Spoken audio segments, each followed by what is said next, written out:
Vous avez compris que ce matin, nous parlerons de rencontres. Il y a des rencontres qui changent une vie, n'est-ce pas? Il y a des rencontres qui transforment une vie. Je me rappelle quand Joris est né, vous savez quand l'enfant est dans le ventre de sa mère, vous le voyez en 3D, en 4D, en 5D, vous le voyez sous toutes les formes. Mais vous ne connaissez pas son visage. Et quand vous faites cette rencontre avec cet enfant, c'est quelque chose qui vous change à jamais. Parce que l'enfant, c'est un étranger, n'est-ce pas? Vous ne le connaissez pas, ça change. Vous qui êtes amoureux comme moi, quand vous rencontrez votre moitié, ça change la vie. Des fois, j'entends ces gens du haut de la chair matraquer l'église en disant que ma femme est exceptionnelle. Mais il a raison, parce que Marilyn l'a transformé. Ma vie est transformée depuis que j'ai rencontré Jésus, depuis que j'ai rencontré Dina. Et vous serez d'accord de chanter avec moi, celui qui a changé ma vie, c'est Jésus, n'est-ce pas? Beaucoup de personnes ont rencontré le Christ. Pour certains, il ne s'est rien passé.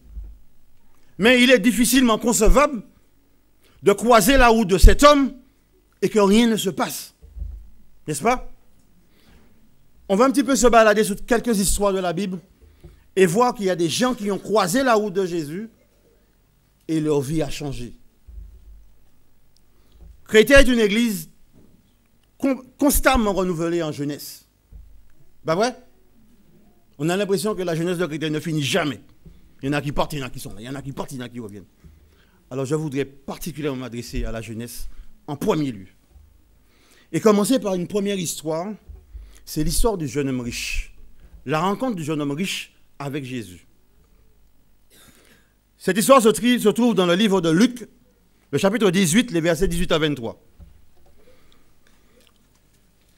Comme Jésus se mettait en chemin, un jeune homme accourut et se jetant devant lui à genoux, il dit « Bon maître, que dois-je faire pour hériter la vie éternelle ?» Alors Jésus va lui dire ceci « Tu connais les commandements, tu ne commettras point d'adultère, tu ne tueras pas, tu ne déroberas pas, tu ne feras pas de faux témoignages, tu ne feras tort à personne. Honore ton père et ta mère. » Et il répondit « Maître, mais j'ai fait tout ça, j'ai observé toutes ces choses dès ma jeunesse. » Jésus, l'ayant regardé les mains, il lui dit « Il te manque une chose. Va, vends tout ce que tu as, donne-le aux pauvres et tu auras un trésor dans le ciel. Puis viens et suis-moi. » Et regardez le constat. Mais affligé de cette parole, ce jeune homme s'en va tout triste car il avait de grands biens. C'est un jeune homme d'une haute moralité, n'est-ce pas? Un homme bien que toute jeune fille désirait de connaître. Non? Il a encore une grosse qualité. Les cartes bancaires sont remplies. Il est riche. Au niveau moral, il est clean dessus.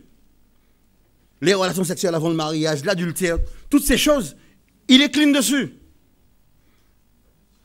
Il était populaire, ce jeune homme. Et aujourd'hui, notre jeunesse fait partie de cette jeunesse qu'on appelle la jeunesse occidentale, qui est la plus riche au monde. Une jeunesse dorée du 3e millénaire. Et puis, une jeunesse remplie d'illusions. Vous êtes jeune, vous avez beaucoup d'années devant vous, n'est-ce pas? Et tout ça, c'est de la richesse. C'est de la richesse. Ce jeune homme, en plus de ses qualités, il avait du courage, il avait du cran. Parce qu'en plein jour, devant tout le monde, il se met à genoux devant le Seigneur. Est-ce que vous auriez ce courage-là? Vous jeunes? Est-ce que vous auriez ce courage-là, vous jeunes, devant tout le monde, toute la foule, vos copains, vos amis de classe, vos copains de sport, de vous mettre à genoux devant le Seigneur si Jésus apparaissait? Je vous laisse la réponse. Qui c'est qui a dit ici? Amen. Si lundi, en classe, on te demande, qu'est-ce que tu as fait samedi? Est-ce que tu as le courage de dire, samedi, mais comme d'habitude, j'étais à l'église en train de louer Dieu? Ou bien est-ce que tu n'as pas cherché la réponse, ouais, j'ai visité ma vieille tante Amélie, j'ai fait ci, j'ai fait ça? jeune homme irréprochable en apparence. Pourtant, Jésus va lui dire une chose. Jésus va lui dire, il te manque quelque chose.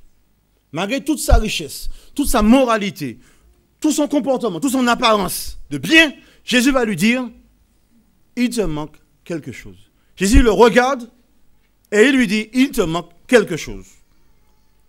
Et comme beaucoup de jeunes, il y avait une place vide dans son cœur. Le philosophe Pascal a dit ceci.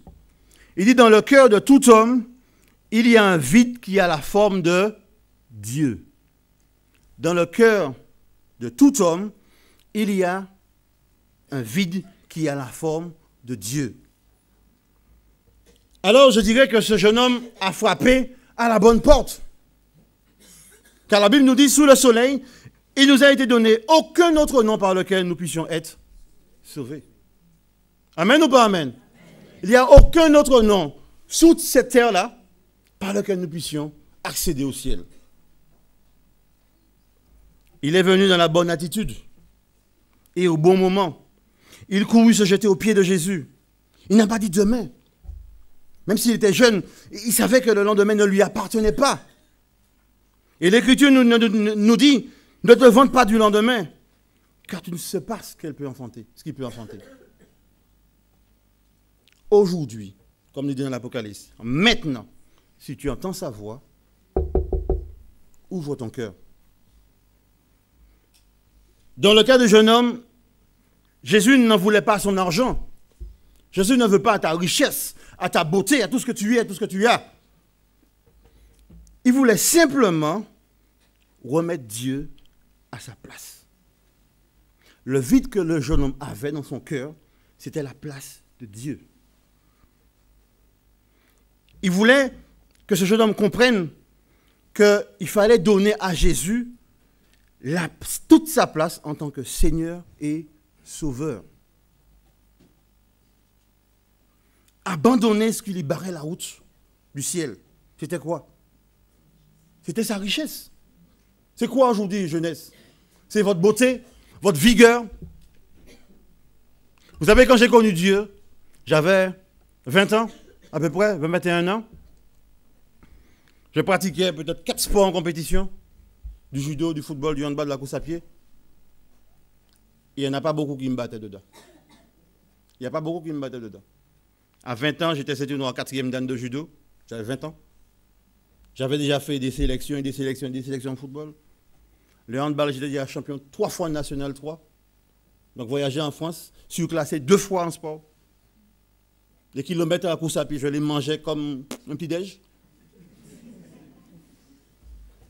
Et pourtant, quand Dieu a commencé à me parler, je prenais ces gens-là pour moi et dis, mais vous êtes n'importe quoi dans votre tête. C'est quoi votre problème avec l'histoire de Dieu là? Moi, le samedi après-midi, c'était des évangéliques. Le samedi après-midi, c'était mon temps pour aller au sport. Je n'avais pas le temps pour aller à des réunions de jeunes. Je n'avais pas le temps pour ça. Et ça insistait. J'étais beau gosse, j'étais bien. J'avais tout pour moi. J'étais comme le jeune, mais je n'étais pas aussi riche que lui quand même. Hein. Mais j'avais ma richesse à ce niveau-là. Dans le sport, on connaissait Jonathan Joël. On le connaissait. Le dimanche matin, quand je jouais, les petits vieux venaient avec le portefeuille rempli d'argent et me disaient, Joël, 100 francs pour 2 buts. C'était fait. J'arrivais chez ma maman, je lui donnais les sous parce que j'en avais claqué 4-5. Toute la vigueur était là. Et pourtant, il me manquait quelque chose. Il me manquait quelque chose. Le dimanche matin, j'étais invité pour aller au culte. J'ai fui, comme d'habitude, parce que j'avais ma compétition de judo. Pour ceux qui connaissent les arts martiaux, vous savez savoir un petit peu quand vous êtes ceinture noire, ceinture jaune, marron, bah là, ça n'a pas de sens hein, pour vous. On joue avec ça, n'est-ce pas? Comment on appelle votre nom? On peut la non? Fritz, voilà. C'est un qui fait de l'art martiaux aussi, des arts martiaux aussi. J'arrive, premier tirage, bouf, je tombe comme une ceinture jaune. Vous savez, on échange les ceintures, là, une rouge, une blanche. Bon, bref. Je dis, c'est une question de secondes. J'avais un kimono, mes frères et sœurs, à mes visiteurs, que vous passiez la main dessus, ça vous boudait le doigt. Tellement il était épais. Et quand l'arbitre fait, c'est ça, 10 c'est ça? allez-y. Il me tient, le kimono s'ouvre dans le dos. Et sur les 30 secondes, je suis au sol. Mais on ne comprend pas qu'est-ce qui se passe. On dit c'est juste une histoire comme ça. Et le week-end d'après, ça recommence. On perd contre des ceintures qui sont encore plus bas que nous. Et le week-end d'après, ça recommence.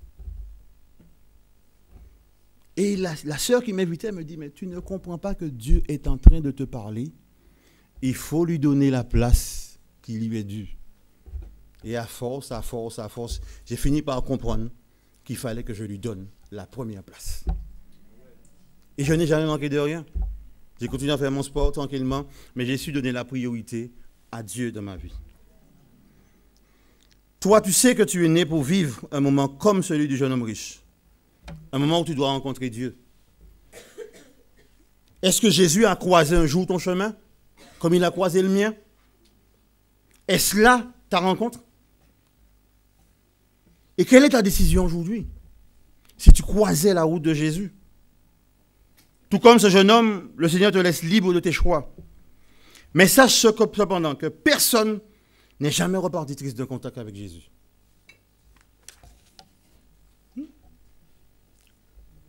Ça passe ça? Personne n'est jamais reparti triste d'un contact avec Jésus. Amen ou pas amen?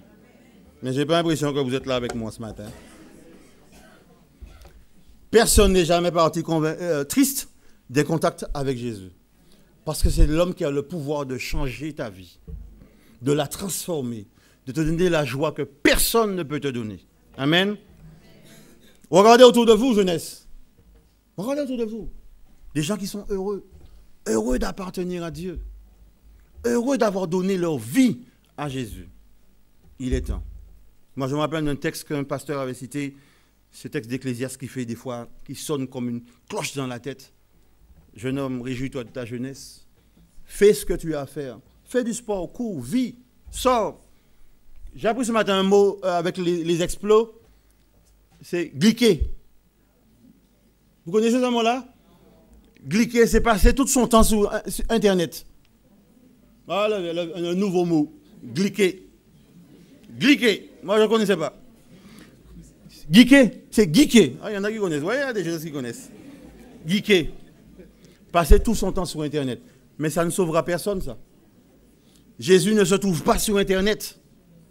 Pour le rencontrer, ce n'est pas la fibre optique, ni la DSL qui va vous faire le rencontrer. Il nous faut une rencontre personnelle avec ce Jésus-là. Alors, il va lui poser la question, mais qu'est-ce qu'il faut que je fasse pour être sauvé?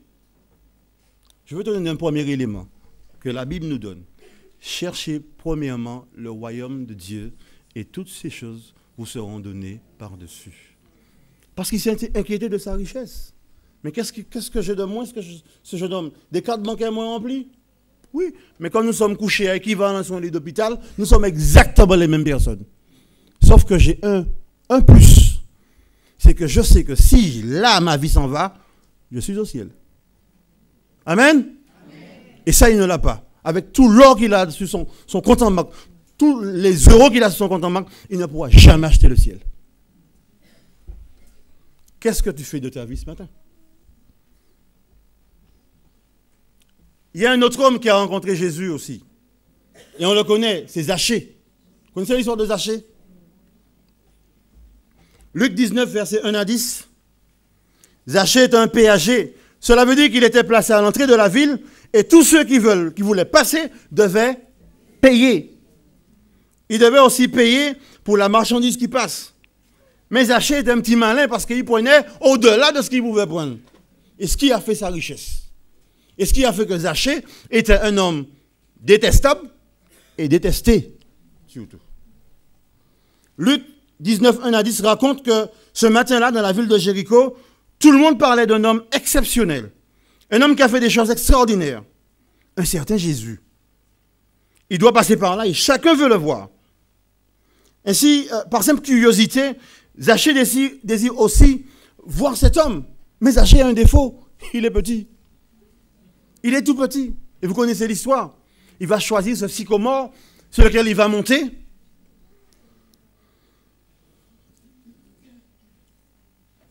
il va monter pour voir faire quoi? Il va monter pour voir ce Jésus.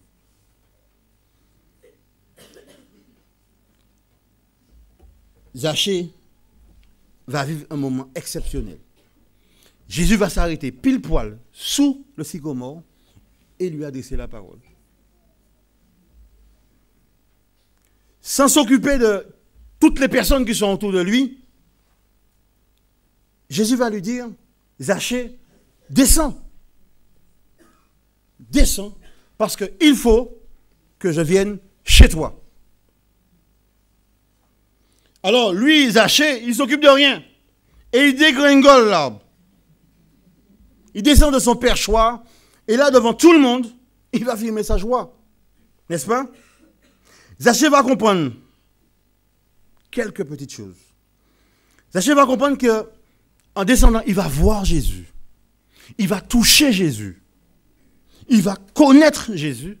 Et il va le recevoir dans sa maison. Amen. Ça veut dire quoi tout ça? Ça veut dire quoi? Ça veut dire que dans ton perchoir, il faut que tu descendes. Il faut que tu descendes. Petit que tu sois, il faut que tu descendes. Il faut que tu ailles voir Jésus. Il faut que tu rentres en contact avec Jésus. Il faut que tu touches Jésus. Il faut que tu connaisses Jésus. Et chaque fois que dans la Bible est employée l'expression connaître, on parle d'intimité. Quand la Bible nous dit que Adam connut Ève, c'est dans l'intimité. Il faut que tu vives un moment dans l'intimité avec Jésus. Alors pour Zachée, c'est une journée exceptionnelle. Une rencontre extraordinaire. Un homme si détesté, si détestable,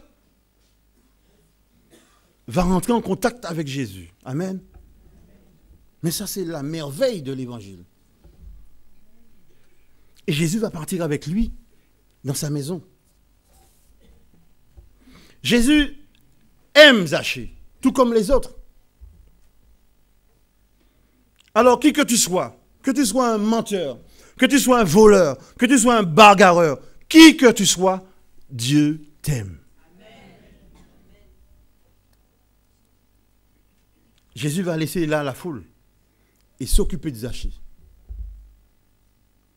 Alors, la question que je te pose ce matin, est-ce ta rencontre est-elle celle de Zachée? Laisseras-tu le Seigneur te dire, comme il a dit à Zachée, Zachée, le salut est entré dans ta maison. Autrement dit, le salut est entré dans ton cœur. Ces paroles merveilleuses, Jésus peut-il les répéter en parlant de ta vie? Aujourd'hui, le salut est entré dans ta maison. Est-ce là ta rencontre avec Jésus? Il y a une autre rencontre de quelqu'un qui a vu sa vie transformée. Jean chapitre 8, versets 1 à 11, nous parle de la femme adultère. Il nous dit que Jésus se trouvait au temple, comme nous sommes rassemblés là, et Jésus enseigne. Le cas d'une femme adultère fut mené par les dirigeants du temple qui l'accusaient selon la loi de Moïse. Et cette loi condamnait à la lapidation cette femme pécheresse. Entre nous, c'était juste un alibi pour accuser Jésus. D'accord? Vous savez que les pharisiens utilisaient toutes sortes de ruses pour l'accuser. Mais je voulais que nous puissions nous arrêter sur cette femme, considérée sans valeur à leurs yeux, qui traite comme un paquet parce qu'ils l'ont poussée. Ils l'ont poussée. On peut l'imaginer tremblante, honteuse.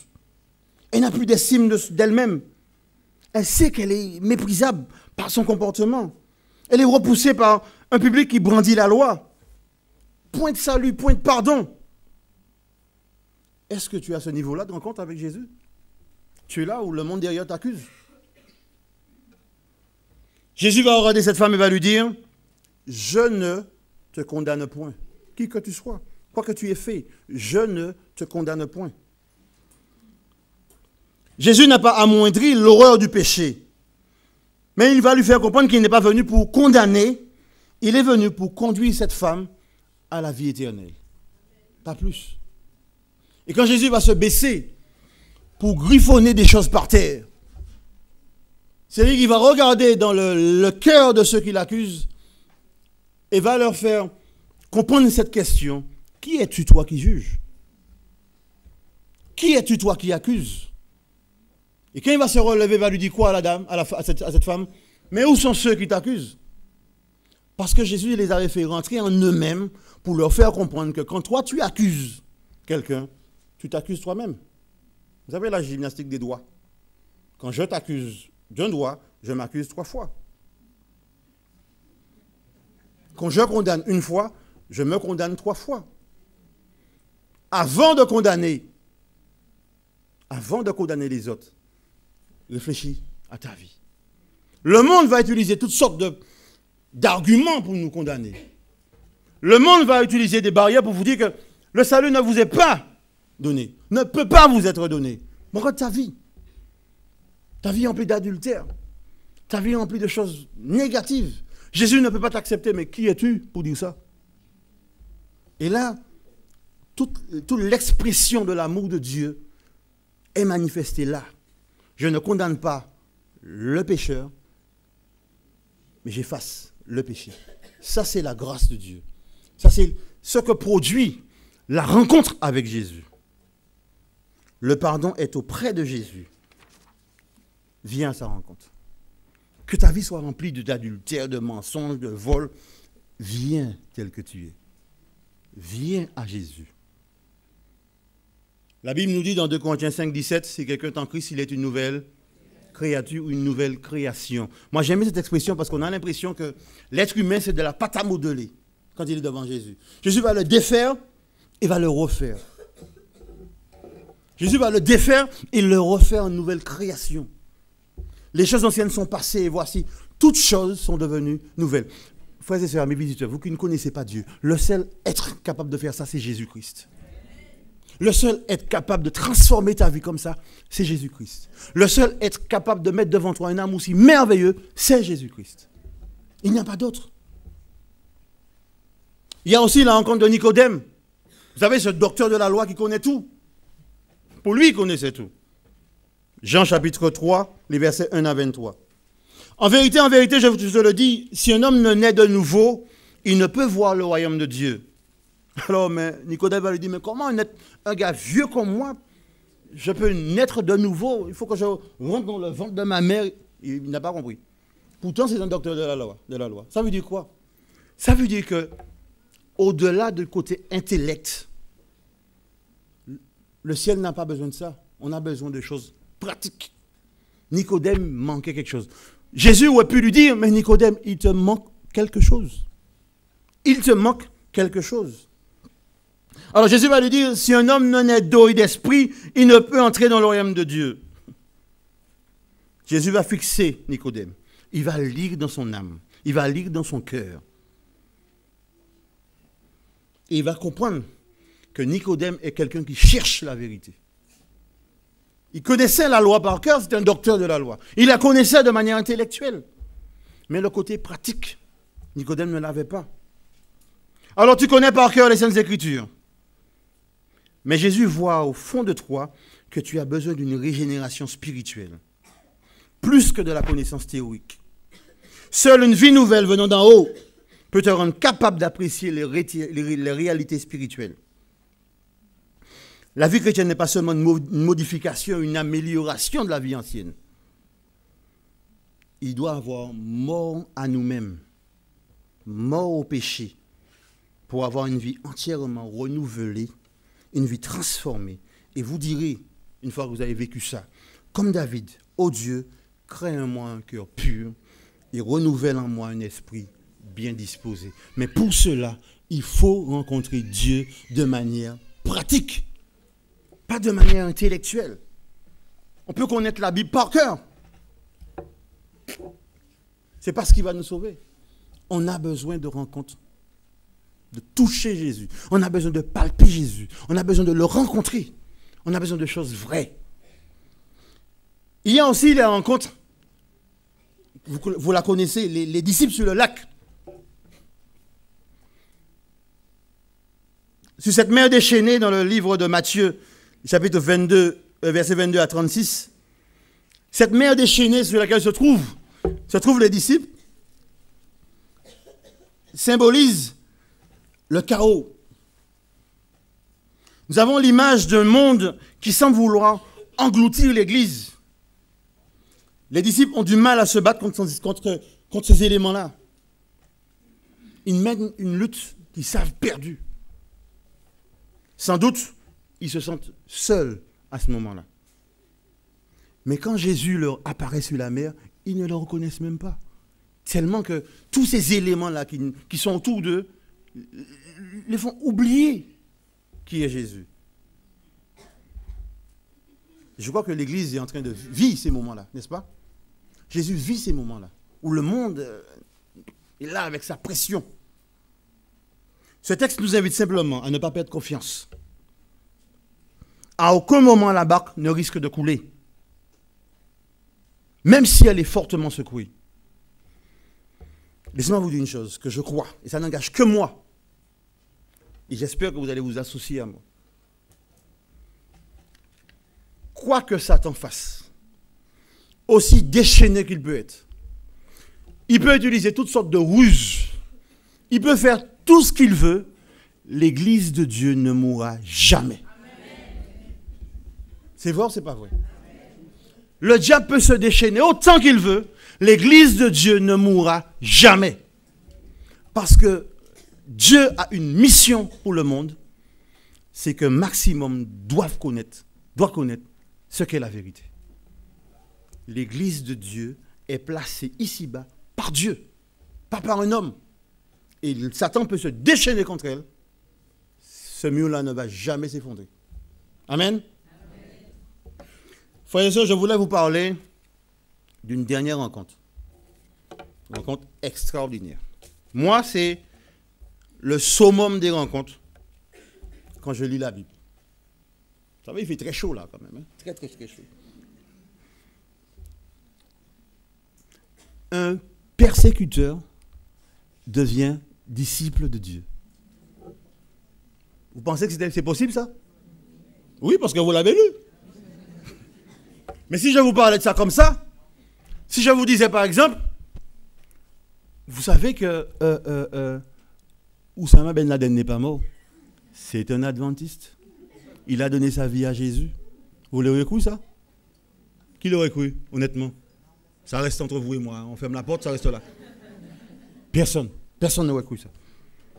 Parmi les chefs juifs, profondément irrités par la proclamation de l'évangile, il y avait un homme nommé Saul de Tarse.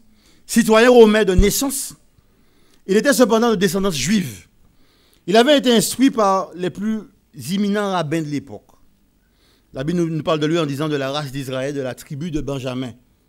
Saul était hébreu, né d'hébreu, mais quant à la loi, il était un peu pharisien. Quant au zèle, il était persécuteur de l'Église. C'était son travail, ça. Irréprochable à l'égard de la justice de la loi. Il était considéré, vraiment considéré par les rabbins. Comme un jeune homme d'avenir, Saul avait pris une part active au jugement et à la condamnation d'Étienne. Et des preuves frappantes de l'assistance divine accordée aux martyrs l'avaient donné à douter du bien fondé de la cause qu'il avait épousée pourtant. Le dernier jour de son voyage, Saul est sur la route avec ses compagnons sur le chemin de Damas. C'est une histoire qu'on peut lire dans le livre des Actes, chapitre 22.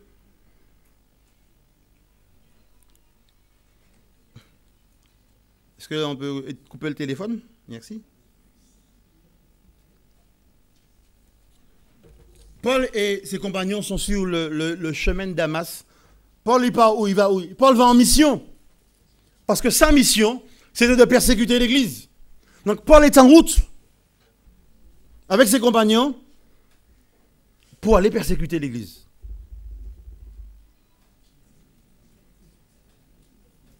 Et vers le milieu du jour, il dira plus tard, « Resplendit autour de moi et de mes compagnons une lumière venant du ciel, et dont l'éclat dépassait celui du soleil, trop éblouissante pour être supportée par le regard humain.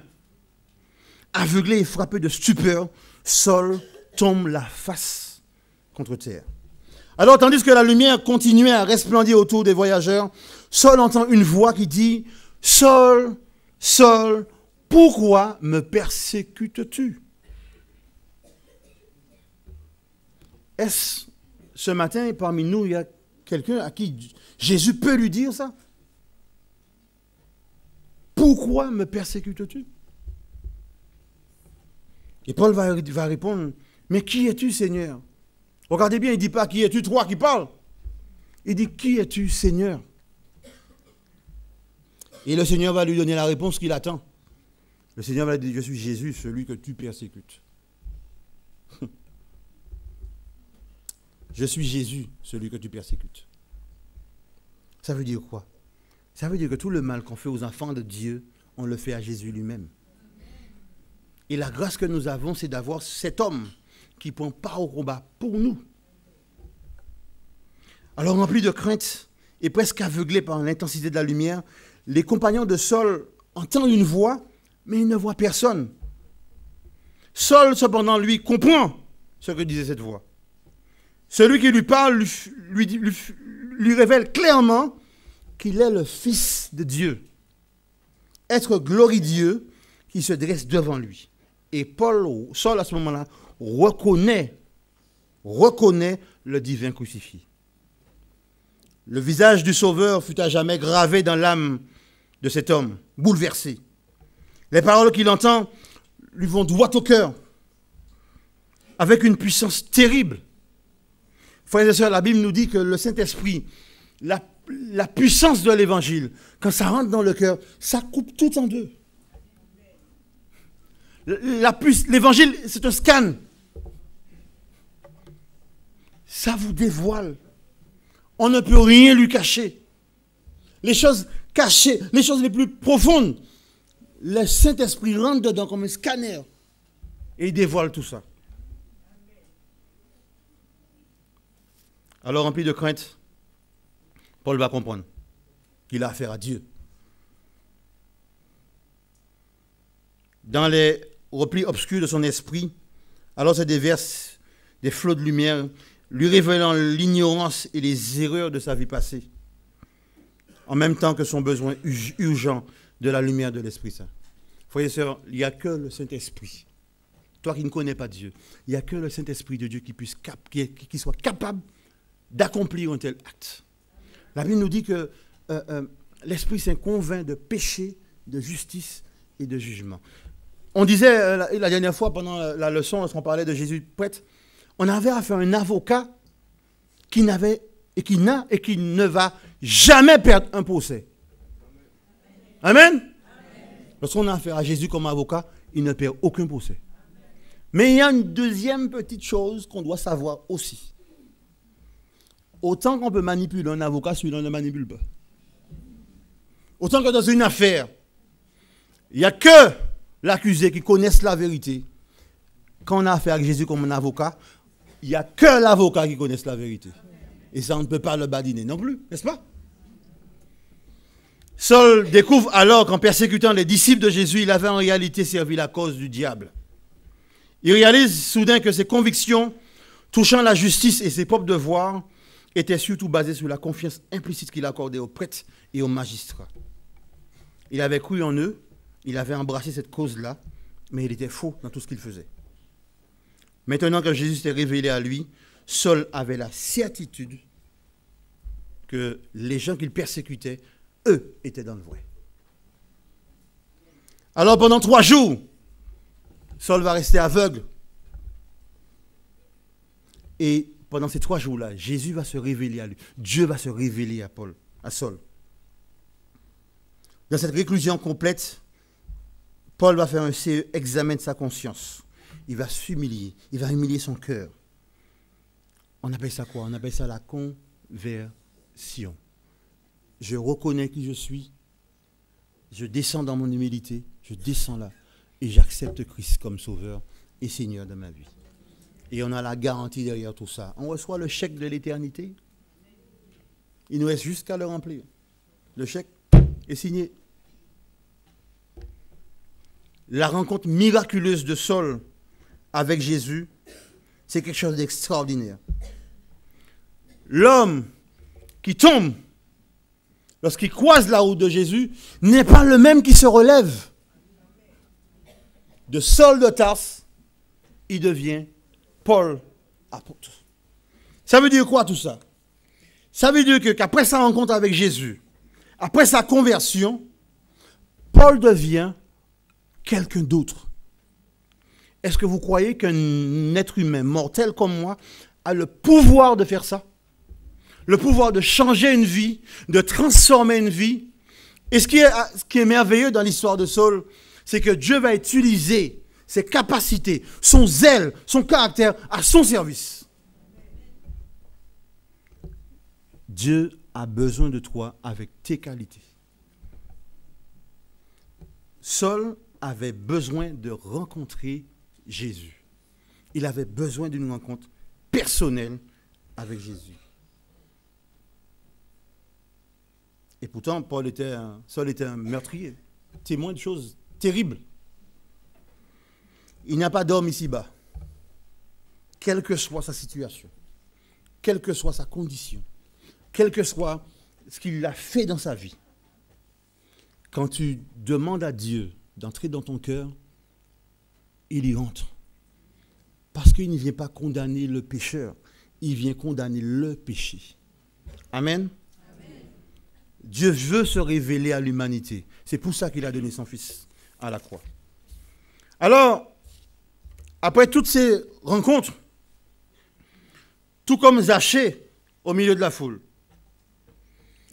tout comme le jeune homme riche du milieu de la foule, la femme adultère lâchée au milieu de la foule, les disciples en plein milieu, où on a omis de dire quelque chose, Pierre va sortir. Pierre va se faire presque porte-parole des disciples pour vivre son expérience avec Jésus. Il lui dit, si c'est bien toi, ordonne-moi de venir. Parce que je veux vivre, au milieu de ce chaos-là, je veux vivre mon expérience avec toi. Alors Jésus lui dit, viens. Viens. Mais sauf que Pierre, autant qu'il va lui dire, mais si tu es Dieu, ordonne-moi de venir, Paul va à un moment s'appuyer sur lui-même. Et il va couler. Nicodème, avec tout son savoir, quitte son milieu. Mais Nicodème, c'est un grand malin. Nicodème, c'est un grand malin. Parce que, rempli de tout son savoir, Nicodème a un peu honte. Il vient la nuit en catimini. Que ce soit sur l'eau, en plein milieu d'un chaos, que ce soit sur terre, quel que soit le jour, le midi ou le soir, Jésus se laisse trouver. Et c'est ça l'essentiel. Seul, au milieu de son compagnon, va vivre son expérience avec Jésus. Seul, chacun d'eux a rencontré Jésus. Nous avons besoin, tu as besoin, toi qui ne connais pas Dieu, tu as besoin de rencontrer Jésus d'une manière personnelle, d'une manière individuelle pour vivre ta transformation, ta réforme et ta nouvelle naissance. Alors, si tu l'as déjà rencontré, parce que des fois, vous savez, même quand nous l'avons déjà rencontré, quand la Bible nous exhorte à marcher de sanctification en sanctification, nous avons encore besoin de le rencontrer. Et je vous dis, ce qui est merveilleux, c'est que Jésus se laisse rencontrer. Il dit, voici, je me tiens à la porte et je frappe. C'est quand même terrible. Hein? Le gars, il est à la porte, là, il frappe. Et il attend. Il attend que tu ouvres la porte. Jésus n'ouvre pas la porte de ton cœur. Parce que sur l'extérieur, il n'y a pas de poignée sur ta porte. La poignée est de l'intérieur. Il attend que tu lui ouvres la porte. Et à ce moment-là, il rentre. Il t'offre ce qu'il a à t'offrir. Mais il attend que tu lui ouvres la porte.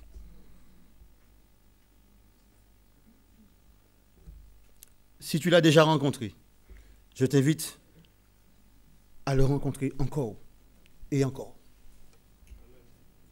Mais si tu ne l'as jamais rencontré, et je suis persuadé qu'il y en a parmi nous qui l'ont rencontré à demi, rencontré de travers, rencontré mais qui l'ont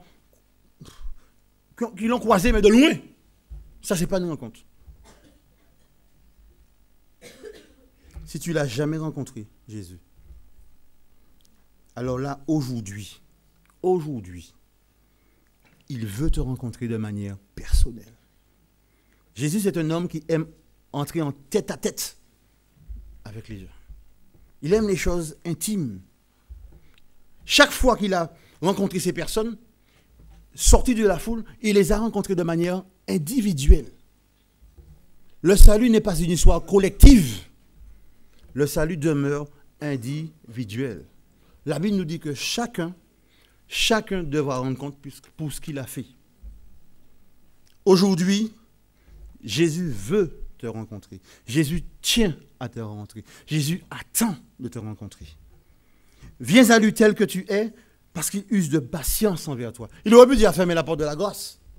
Il dit, écoutez, bon, voilà, moi, pour l'instant, mon peuple, c'est bon. La salle est complète, tout le monde est assis, c'est bon.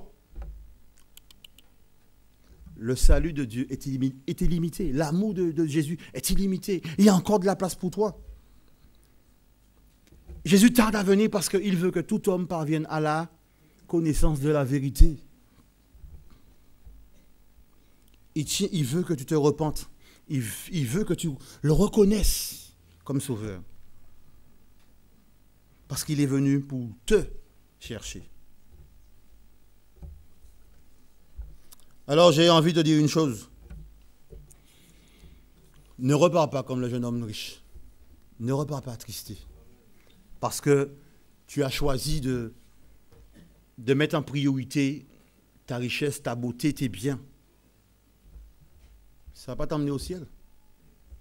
Ça ne va pas t'emmener au ciel. Laissez-moi vous raconter une anecdote que j'ai vécue. J'étais plus petit, plus jeune, je devais avoir 10 ans. Petit, ça fait rigoler. Mais quand on grandit, on comprend. Il y avait un vieil homme près de chez les parents qui était un être avare que je ne connaissais nulle. Il n'y en a pas qui existe comme ça. Il avait un parterre d'arbres fruitiers. Il donnait à personne. Il avait tout ce qu'un être pouvait posséder et il donnait à personne. Un jour, et il avait laissé une ordonnance à sa mort.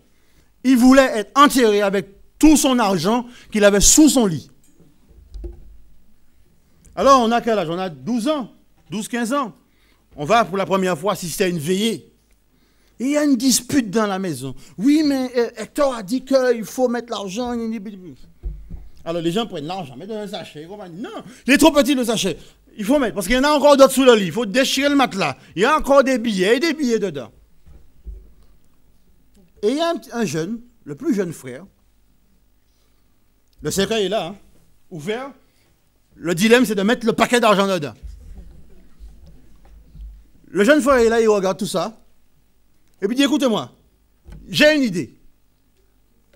Et vous voyez que quand vous êtes aveuglé, il y a des choses qui sont terribles. Il va dire, écoutez, voilà ce qu'on va faire. Donnez-moi tout cet argent et je vais lui faire un chèque. Il sort son chéquier et il signe un chèque. Il met ça dans une boîte et dit, voilà, Hector part avec son argent. Il met le chèque dedans. Et lui, il prend le sac d'argent et il part avec. Et toute la famille gobe l'histoire. Le garçon, il sort, il est mort de rire parce qu'il a berné toute une famille. C'est terrible. Alors, ça veut dire quoi? Ça veut dire que même mort, il demeure avare, le gars. Tu pars où avec un sac d'argent dans un cercueil? Ah bien, il lui a donné un chèque qu'il ne va jamais toucher. Pourquoi? Parce que le ciel n'est pas une question d'argent. Tu peux avoir tout l'or du monde. Tu peux avoir tes comptes en banque aussi pleins qu'il se soit. Tu peux avoir la plastique la plus merveilleuse. Toutes les plus belles femmes à tes pieds. Le ciel n'est pas une question de beauté. Le ciel est une question d'appartenance à Jésus. Donne ton cœur à Jésus et là tu as accès au ciel. La Bible nous dit que Jésus nous dit que je suis le chemin, la vérité et la vie. Nul ne vient au Père que par moi. Il n'est pas une question de compte en banque. Donne ton cœur à Jésus et il t'acceptera tel que tu es. Que tu sois voleur, menteur, adultère, qui que tu sois, si aujourd'hui tu choisis d'ouvrir ton cœur à Jésus, il va y entrer parce que c'est sa promesse. C'est sa promesse. Jésus te veut aujourd'hui pour lui.